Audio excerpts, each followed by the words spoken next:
This story of God's kingdom comes from Matthew chapter 13 from verse 24 to 43.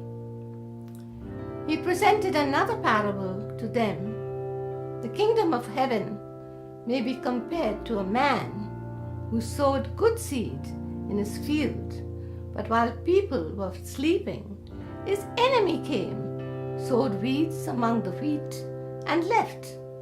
When the plant sprouted and produced grain, then the weeds also appeared. The landowners, slaves, came to him and said, "Master, didn't you sow good seed in your field? Then where did the weeds come from?" "An enemy did this," he told them. "So do you want us to go and gather them up?" The slaves asked him. "No," he said. "When you gather up the weeds, you might also uproot the wheat with them.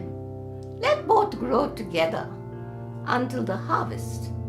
At harvest time, I'll tell the reapers, gather the weeds first and tie them in bundles to burn them, but store the wheat in my barn." He presented another parable to them.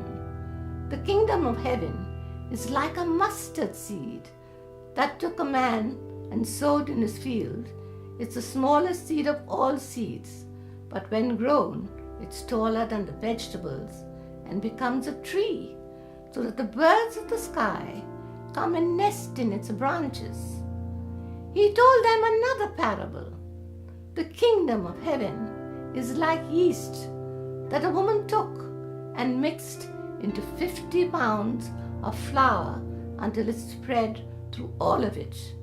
Jesus told the crowds all these things in parables, and he would not speak anything to them without a parable, so that what was spoken through the prophet might be fulfilled. "I will open my mouth in parables. I will declare things kept secret from the foundation of the world." Then he dismissed the crowds and went into the house. His disciples approached him and said, "Explain the parable of the weeds in the field to us." He replied, "The one who sows the good seed is the Son of Man. The field is the world, and the good seed, these are the sons of the kingdom.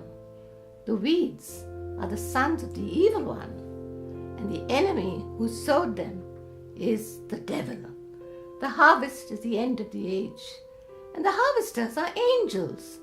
Therefore, just as the weeds are gathered and burnt in the fire, so it will be at the end of the age. The Son of Man will send out his angels, and they will gather from this kingdom everything that causes sin and those guilty of lawlessness. They will throw them into the blazing furnace, where there will be weeping and gnashing of teeth. Then the righteous will shine like the sun in their Father's kingdom. Anyone who has ears should listen."